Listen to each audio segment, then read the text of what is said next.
Hello and welcome to another episode of your weekly program, Open Talk. On this episode of our program, I'd like to focus on Her Royal Highness Princess Sabika bint Ibrahim Al Khalifa's Global Award for Women Empowerment. Of course, I'd like to share with our viewers that a memorandum of understanding was signed between UN Women and the Supreme Council for Women. Joining me on this episode of our program is the Assistant Secretary General, Deputy Executive Director for Policy and Program at UN Women, Dr. Yank Kleymarek. Dr. Yank, first of all, I'd like to thank you for joining us on this episode of our program, and I'd like to welcome you, of course, in Bahrain. Many thanks, Haida. It's a pleasure to be here. Thank you. Pleasure is ours. To start with, Your Excellency, I would like to focus on the award itself. What does it represent for Bahrain and for the international community? This global award is actually the global edition of an award that was established by Her Royal Highness 10 years ago in Bahrain to recognize innovations for women empowerment.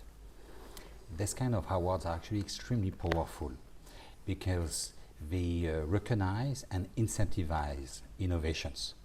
And we know that if we want to achieve women empowerment in the coming decades, we have to promote innovations, new ways of basically addressing challenges through recognizing that women empowerment is both a right and a solution to a lot of problems. Okay. So this award is being initiated in Bahrain by Her Royal Highness. The award itself, what message does it give about the Arab world, about Bahrain itself, to have associated women empowerment to an international award? When you look at the Bahraini experience, Your Excellency, what do you see when it comes to women empowerment? The first message it sends is that women empowerment is a major priority for Bahrain. Okay. That Bahrain recognizes that women empowerment will benefit not only women, but the society at large. How? And because for example, if you empower women, you empower men as much as women, because you empower them when they are a boy. And if you empower a woman, you make sure that these boys will be clothed, will be fed, will be educated, and will be very productive citizens of the world. If you empower a woman, you also ensure that these productive boys who have become men will be working with also productive women. So you are raising the level of a whole society when you empower women. It's one of the most powerful solutions that we have for sustainable development, for benefiting communities and societies at large. Interesting. UN Women, Your Excellency, was formed 5 years ago. Today you are in Bahrain and you are signing a memorandum of understanding with the Supreme Council for Women. What does this memorandum of understanding, or what is the next step after the signing of the memorandum of understanding? Let me put it that way. Today we are signing, I would say, the operational part of the memorandum of understanding. We will launch it officially during the next Commission on the Status of Women in New York in March 2017. And we will issue the request for proposal globally for identifying particularly powerful innovations championed by the public sector or the private sector or the civil society. And we hope to be able to award the prizes during the following Commission on Status of Women in March 2018. This award is very innovative. One, because it's looking to promote innovations to accelerate women empowerment and gender equality, but also because it's an award that's basically will recognize innovation from the public sector, from the private sector, and from the civil society. I'm not aware about any similar award right now. I haven't been aware of any similar award. It's the first time, and when I heard about it the first time, I believed that it was an award that's going to be on the national level, but to become on an international level and to come from smallest country, one of the smallest countries in the world, I as a Bahraini have been proud of it. And to have international entities also entitled to win this award, I think there is a very big message in it. As a Bahraini, you can rightly be proud of it. But we are not building from scratch. because this global edition will leverage all the expertise and experience gained over the past 10 years with the national edition. Okay. And so we, by combining the unique experience of Bahrain with the national edition and the experience and the global outreach of UN Women as UN agencies, we should be able to tap in a huge pool of innovations and enable the media to put a spotlight on one idea, one practice that could maybe change the future of some nations. What do you expect, Your Excellency? What kind of innovations do you expect? Because I want to jump to 2017 and how this will be launched on the international level. But what kind of innovations do you expect to be involved? You can have several types of innovations. You can have some technological innovations, you can have some business model innovations, you can have some communication innovations. And so at this stage we will prefer to be very open on what kind of innovations we will be exploring. But maybe let me give you one example. The technological innovation. We can now establish a digital women enterprise platform using open source softwares that enable even the poorest women in rural areas to be connected through a mobile handset to providers of goods and services, to providers of finance, to any kind of information, etc.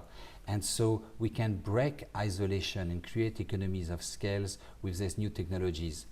I would like to maybe to give two specific examples. Please. Agricultural extension. Normally, women do not have access to agricultural extension. Most agricultural extension agents mostly speak with men. And the woman benefits from only a few % of the services. Now, with what you can do and what a number of people have been doing is that you take short videos, 5, 6, 7, 8 minutes, of a woman speaking in the local language about why she decided to adopt this technology and what was the result. And these videos can be seen, watched by every single woman with a handset.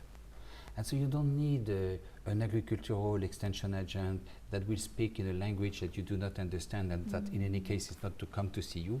You can simply on your headset listen to the reason why another woman has adopted that technology.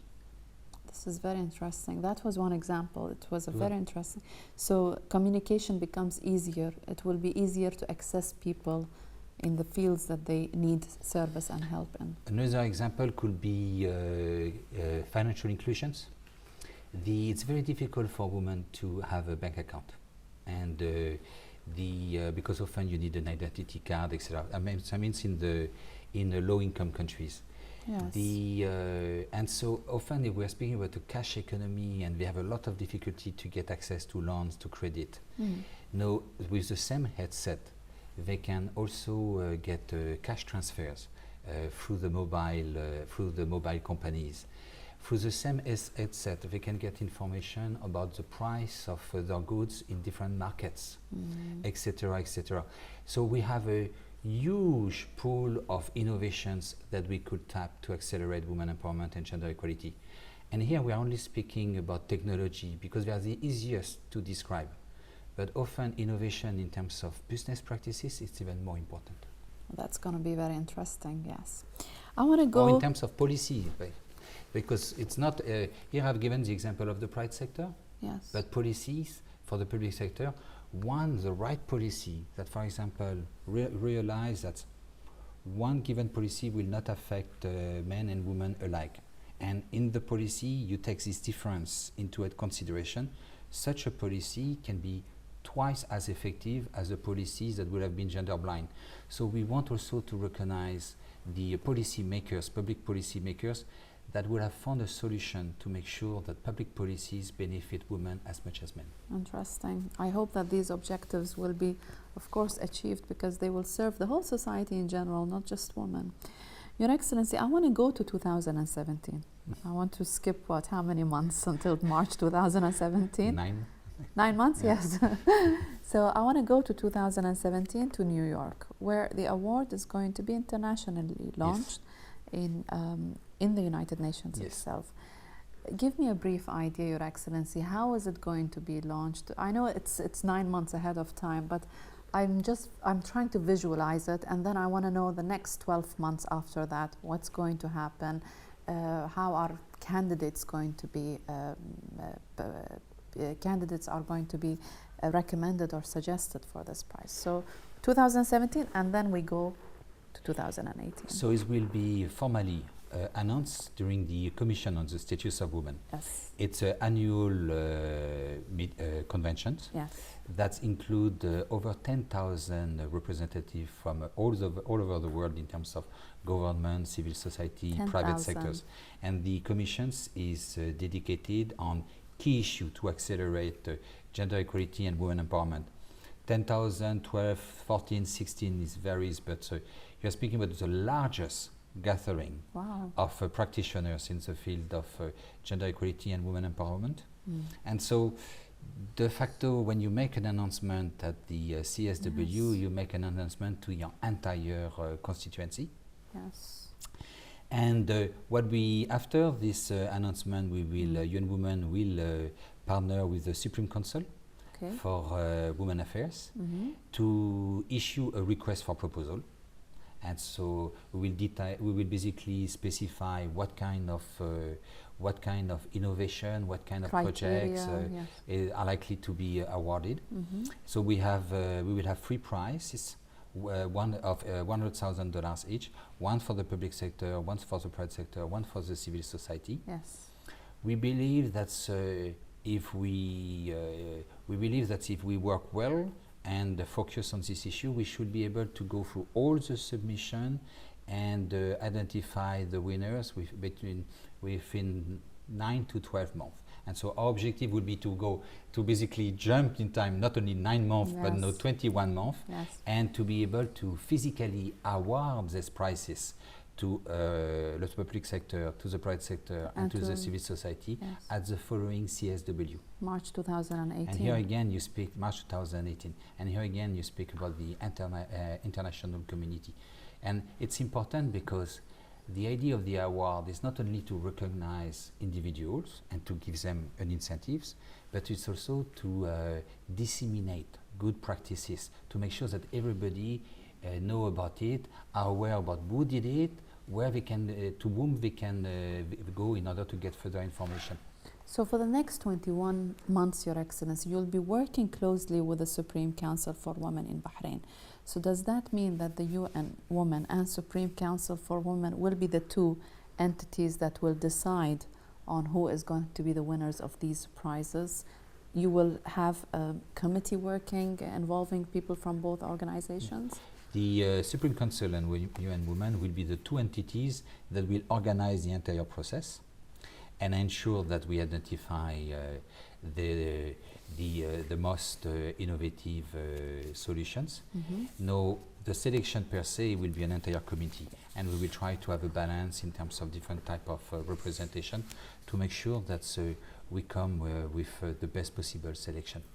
This is going to be interesting because I really want to know what kind of organizations or who are the individuals who will win these 3 prizes. There must be very unique experiences all around the world that people don't know about. I've been working in media for more than 20 years. I'm sure I'm sometimes exposed to stories, success stories that I never imagined could happen in our world today. So I believe this award will expose these experiences. I fully share your views. In my position, I'm also often exposed to success stories. One of the most interesting part of my job is to meet new people, and you suddenly meet somebody who has come up with a solution that could benefit everybody in the world. Amazing. But nobody had ever heard about that solution. No. And so actually between the United Nations system and the communication industry, there is something in common. One of our common tasks is to make sure that the success stories are known to as many people as possible. That would be interesting because other people will benefit from that. And the award for me, this global edition, is particularly interesting because we will have to try to figure out how to balance public sector innovation, private sector innovation, civil society innovation. And so de facto it will provoke a discussion about public-private partnership, about the role of different components in societies. Yes, it's the three basic foundation. The foundation of a society is built on these three basic factors. And so nobody can say exactly what will be the award. We should not be able to predict what will be the award, because it will defeat the purpose of the prize, which is to unearth new solution. But the simple fact that we will present at the same time 3 awards for public sector, private sector and civil society will open plenty of new doors. Amazing. And countries themselves, Your Excellency, are going to provide candidacy for these awards. So how many countries is that? But for UN Women to partner with the Supreme Council is a wonderful opportunity, because we leverage the 10 years of experience of the Supreme Council, the political and international capacity of Bahrain. But on our side, what we will bring is a capacity to outreach to every single country. And so we'll make sure that every single country on earth has a chance to basically submit proposal. Yes. The idea is to have a global award. It's a global award, yes. Now, since I went to March 2017 and 2018, I want to go back in time a little bit, and how this award, the idea for this award was initiated, Your Excellency. How did we reach today where we are sitting? We're discussing the award, and we're discussing how tonight you're going to sign a memorandum of understanding with the Supreme Council.